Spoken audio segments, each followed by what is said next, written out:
So I want to talk then about this idea of discoverability because, obviously for Tony in Chicago, people might just Google pizza near me and be able to find, a pizza shop in Chicago.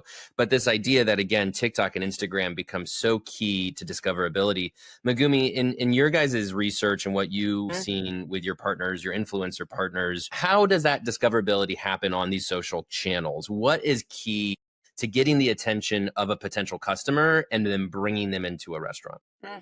So if I can start first, I always think it's helpful to lay a foundation with some data. And this is actually some data that I know we worked with your team on to survey Gen Z and millennials to find out how are they finding new restaurants? How are they learning about new food trends? And through this data, what we found is that 73% of Gen Z and millennial consumers have visited a restaurant in the last 3 months because of a social media review.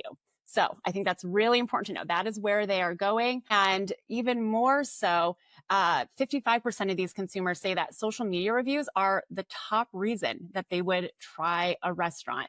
They're going to social media first for these recommendations, even beating out Google and Yelp. And so that is really significant. And when we think about then, okay, how do restaurants then make sure that they are showing up on these social platforms in the right way? There are some strategies that are really important to keep in mind. So there is a term called social SEO. I think a lot of people might be more familiar with the term SEO when it comes to optimizing your website to show up in Google search.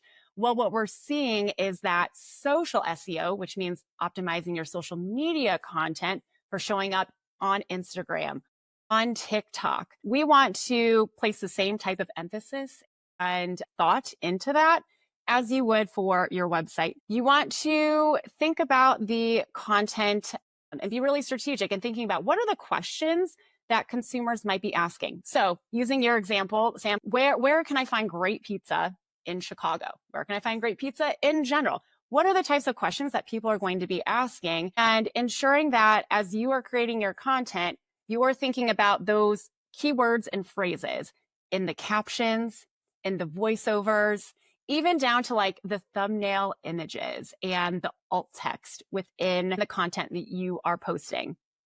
You want to use relevant hashtags. Hashtags, I think, are making a comeback. For a while, they were all the rage. Then it was like, wait, are these relevant or not? And now they're becoming incredibly relevant again. I think another important thing too is you want to balance having content that is jumping onto trends at the same time, also first and foremost, thinking about what is actually going to be most useful. So prioritize usefulness over just jumping on the hottest trend right now.